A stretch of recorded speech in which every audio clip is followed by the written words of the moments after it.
দর্শক আপনাদের স্বাগত টিভিএস ইনসাইটে। আমি আপনাদের সাথে আছি জেবুন্নেসা আলো। আমরা আজকে আলোচনা করব ডিফল্ট লোন নিয়ে। বাংলাদেশ ব্যাংকের সম্প্রতি ডিফল্ট লোনের যে নতুন হিসেব বের হয়েছে ডিসেম্বর ভিত্তিক, 2024 সালে ডিসেম্বর ভিত্তিক। এতে দেখা যায় যে এসালম গ্রুপের যে 8টি ব্যাংক ছিল তাদের কন্ট্রোলে, সেই 8টি ব্যাংকের ডিফল্ট লোন বেড়েছে 86,000 কোটি টাকা। এবং বাংলাদেশ ব্যাংক আপনারা জানেন 5ই আগস্টের পর 14টি ব্যাংকের বোর্ড রিকনস্ট্রাক্ট করে। এর মধ্যে 11টি ব্যাংক একেবারেই প্রথমেই 11টি ব্যাংকের করা হয়েছিল বিভিন্ন প্রবলেমের কারণে, এবং পরে আরও 3টি ব্যাংক করা হয়। তো এই ব্যাংকগুলোর মধ্যে 12টি ব্যাংকেরই ডিফল্ট লোন বেড়েছে 1 লাখ কোটি টাকা। এর মধ্যে 86,000 কোটি টাকাই এসালম গ্রুপের 8টি ব্যাংকের। তো ডিফল্ট লোন এখন সামনের দিনে একটি বড় ক্রাইসিস হয়ে দাঁড়িয়েছে এখন আমাদের ব্যাংকিং সেক্টরে। তো এই কাদের কি পরিমাণ ডিফল্ট লোন বাড়লো এবং কি ধরনের ক্রাইসিস তৈরি হচ্ছে সেটি নিয়ে একটি রিপোর্ট করেছে আমাদের রিপোর্টার সাখাওয়াত প্রিন্স। আমরা তার কাছ থেকে জানবো কি অবস্থা। প্রিন্স, আপনাকে ধন্যবাদ আমাদের স্টুডিওতে আসার জন্য। আপনি যদি একটু বলেন যে এসালম গ্রুপের যে 8টি ব্যাংক, এই ব্যাংকগুলোর কি পরিমাণ ডিফল্ট লোন কার কি রকম বেড়েছে? আপনাকে ধন্যবাদ। ছাত্র জনতার জুলাই অভ্যুত্থানের 5ই আগস্টে শেখ হাসিনা সরকারের পতনের পর আমরা দেখেছি যে বিভিন্ন খাতের অনিয়মের চিত্র উঠে এসেছে। তেমনি ব্যাংক খাতেরও আমরা অনিয়মের চিত্রগুলো এখন দেখতে পাচ্ছি, ক্রমান্বয়ে এটা আমাদের বেরিয়ে আসছে। ব্যাংক খাতে বাংলাদেশ ব্যাংক এই 5ই আগস্টের পরে এখন পর্যন্ত 14টা ব্যাংক আপনার উপস্থাপনায় এসেছে যে বোর্ড পুনর্গঠন করেছে। এর মধ্যে আমরা যদি দেখি জুলাই থেকে ডিসেম্বর পর্যন্ত 12টা ব্যাংকের খেলাপি ঋণ 1,03,000 কোটি টাকা বেড়েছে। আর আমরা তো জানি যে এসালমের নিয়ন্ত্রণাধীন 8টা ব্যাংক নিয়ন্ত্রণাধীন ছিল, সর্বশেষ আপনার ন্যাশনাল ব্যাংকও এসালমের নিয়ন্ত্রণে এসেছে। তো এই 8টা ব্যাংকের, ইসলামী ব্যাংক সহ 8টা ব্যাংকের প্রায় 86,000 কোটি টাকা খেলাপি ঋণ বেড়েছে মাত্র 6 মাসের ব্যবধানে। তো আমরা এই চিত্র দেখতে পাই আর কি। আমরা যদি দেখি জুন শেষে ইসলামী ব্যাংকের খেলাপি ঋণ ছিল আপনার জুন শেষে ইসলামী ব্যাংকের খেলাপি ঋণ ছিল 7,724 কোটি টাকা। তার এখন খেলাপি ঋণ 32,817 কোটি টাকা। তার মানে হচ্ছে আপনার ইসলামী ব্যাংকেরই খেলাপি ঋণ বেড়েছে 325% এবং 25,092 কোটি টাকা বেড়েছে মাত্র 6 মাসের ব্যবধানে। এখন কি ইসলামী ব্যাংকের ডিফল্ট লোন 21%? হ্যাঁ, ইসলামী ব্যাংকের ডিফল্ট লোন 21%। তো এটা তো একটা বড় ক্রাইসিস। অন্যান্য ব্যাংকগুলোর কি অবস্থা? হ্যাঁ, আমরা যদি আরো দেখি সবচেয়ে বেশি কি ইসলামী ব্যাংকের বেড়েছে? ইসলামী ব্যাংকের বেড়েছে। একটু জানিয়ে রাখি যে এই ব্যাংকগুলোর যে ডিফল্ট লোন বাড়ছে এগুলো কিন্তু হিডেন রাখা ছিল, বিভিন্ন ভাবে এগুলোকে আর্টিফিশিয়ালি রেগুলার দেখানো হতো। 5ই আগস্টের পর এখন বাংলাদেশ ব্যাংক ডিফল্ট লোন প্রকৃত চিত্র বের করার চেষ্টা করছে, এই কারণে আমরা আসলে এখন এগুলো দেখতে পাচ্ছি। হ্যাঁ, আমরা যদি আরেকটা ব্যাংক ফার্স্ট সিকিউরিটি ইসলামী ব্যাংক, ফার্স্ট সিকিউরিটি ইসলামী ব্যাংকের খেলাপি ঋণ ছিল হচ্ছে আপনার জুন শেষে 2024-এর 2,690 কোটি টাকা। এই ডিসেম্বর শেষে এটা বেড়ে দাঁড়িয়েছে 17,851 কোটি টাকা। তার মানে হচ্ছে মাত্র 6 মাসের ব্যবধানে বেড়েছে 15,161 কোটি টাকা।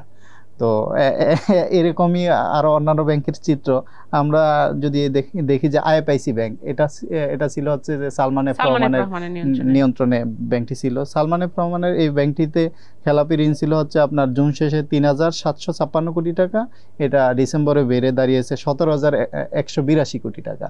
তো এক একটি ব্যাংকের 5 থেকে 6 গুণ পর্যন্ত ডিফল্ট লোন জাস্ট 6 মাসে বেড়েছে। 6 মাসে বেড়েছে। আমরা 5-6 গুণ। এবং যদি গ্লোবাল ইসলামী ব্যাংকের 327 কোটি টাকা ছিল, এখানে হচ্ছে 4,443 কোটি টাকা। তার মানে হচ্ছে 1,258% বেড়েছে।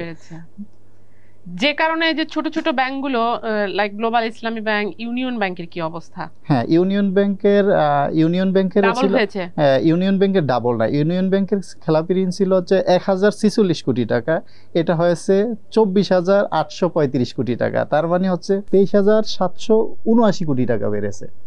ও মাই গড। তারপরে তো আমরা এভাবে চিত্র দেখতে পাই আর কি। এই চিত্র যদি আমরা দেখি, যদি ইউনিয়ন ব্যাংকের যদি যার ডিপোজিট বেস 10,000 বা 12,000 কোটি টাকা, তার 24,000 কোটি টাকা ডিফল্ট লোন হয়েছে। 24,000 কোটি টাকা ডিফল্ট লোন হয়েছে। আচ্ছা, এরপর আমরা আরেকটি ব্যাংক যদি দেখি যে ন্যাশনাল ব্যাংক, সেটি শিকদার গ্রুপের কন্ট্রোলে ছিল, সেই ব্যাংকটির কি অবস্থা, কেমন বেড়েছে? হ্যাঁ, ন্যাশনাল ব্যাংক ছিল হচ্ছে আপনার শেখ হাসিনার আমলে, এটা হচ্ছে যে শিকদার গ্রুপের কন্ট্রোলে ছিল। আপনার শিকদার এটা অনেক গ্রুপের দিন ধরেই ডিফল্ট লোন বাড়ছিল হ্যাঁ, অ্যাকচুয়ালি। অনেকদিন ধরেই ডিফল্ট লোন বাড়ছে। এটা শেষ পর্যায়ে এসে আপনার শিকদার গ্রুপের চেয়ারম্যান মারা যাওয়ার পরে এটা হচ্ছে এই ব্যাংকটা হচ্ছে যে আপনার সর্বশেষ যে বোর্ডটা পুনর্গঠন হয় তখন হচ্ছে এসএলএমের নিয়ন্ত্রণে নিয়ে যায় আর কি। তো এই ব্যাংকটার জুন শেষে খেলাপি ঋণ ছিল হচ্ছে 20,929 কোটি টাকা, জুনে ছিল। এটা বেড়ে 25,846 কোটি টাকা হয়েছে। তার মানে হচ্ছে 6 মাসের ব্যবধানে 4,917 কোটি টাকা খেলাপি ঋণ বেড়েছে।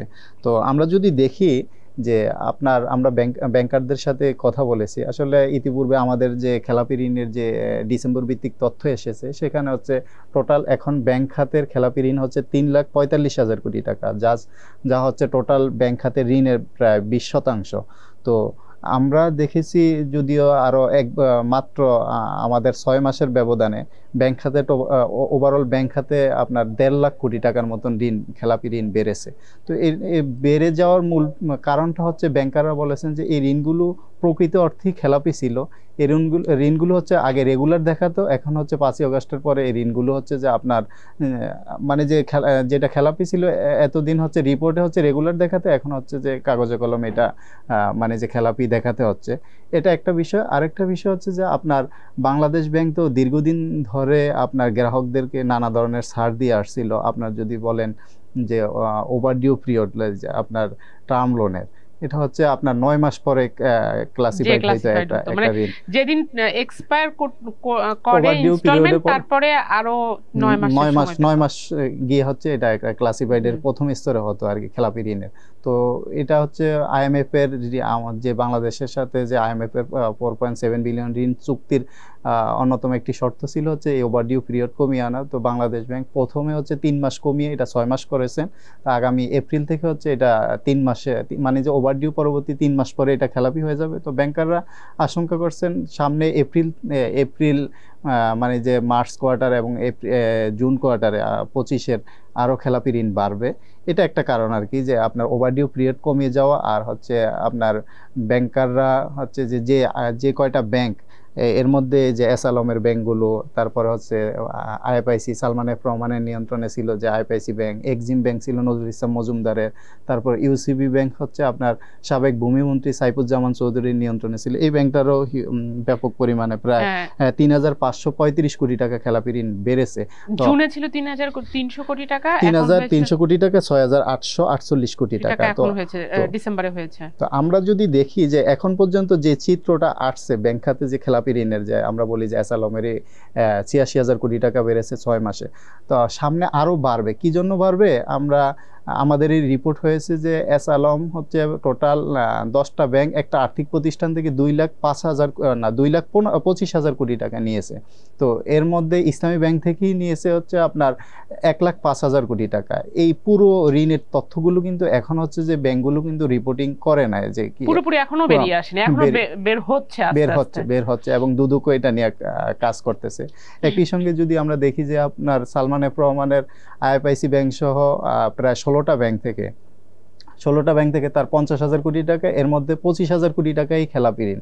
আপনার জনতা ব্যাংকেরই তার হচ্ছে আপনার ঋণের পরিমাণ 25,000 কোটি টাকা, যার সিংহভাগই খেলাপি হয়ে আছে।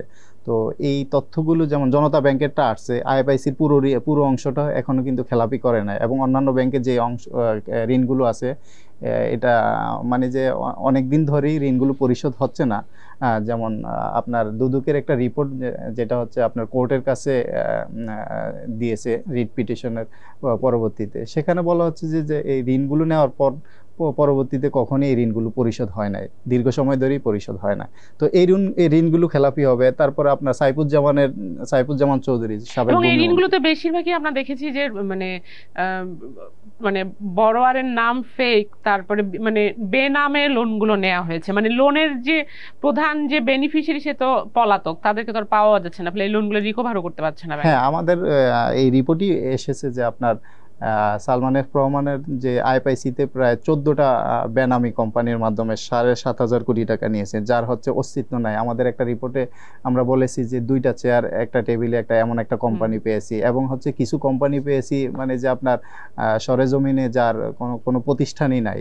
তো এই ঋণগুলো তো প্রকৃত অর্থে তো এতদিন ধরে হচ্ছে রেগুলার দেখাতো, এখন এই ঋণগুলো খেলাপি হয়ে যাবে। আমরা আরো যে বিষয়গুলো আমরা দেখছি আপনার হচ্ছে এস আলমের সিংহভাগ ঋণই হচ্ছে যে ইম্পোর্ট জাতীয়, মানে বায়ার্স ক্রেডিট। তো এই ঋণগুলো তো হচ্ছে আপনার 6 মাস মেয়াদি হয়ে থাকে, 3 মাস থেকে 6 মাস মেয়াদি। তো আমরা দেখেছি যে আপনার সে ইম্পোর্ট করেছে, ভোজ্য তেল ইম্পোর্ট করেছে, আরো অন্যান্য নিত্য প্রয়োজনীয় পণ্য ইম্পোর্ট করেছে, কিন্তু এটা ইম্পোর্ট পরবর্তীতে এটা বিক্রির পরে এই ঋণগুলো পরিশোধ করে দেওয়ার কথা, কিন্তু আমরা 3 বছর থেকে 5 বছরও পর্যন্ত আমরা দেখতেছি এই ঋণগুলো হচ্ছে যে বাংলাদেশ ব্যাংকের সহায়তায় এই ঋণগুলো আপনার রিশিডিউল করে রাখা, মানে টাইম এক্সটেন্ড করা আর কি আপনার, যে আপনার সেগুলো এখন আবার ডিফল্ট করে দিচ্ছে। হ্যাঁ, সেগুলো এখন ডিফল্ট, সেগুলো এখন বাংলাদেশ ব্যাংক।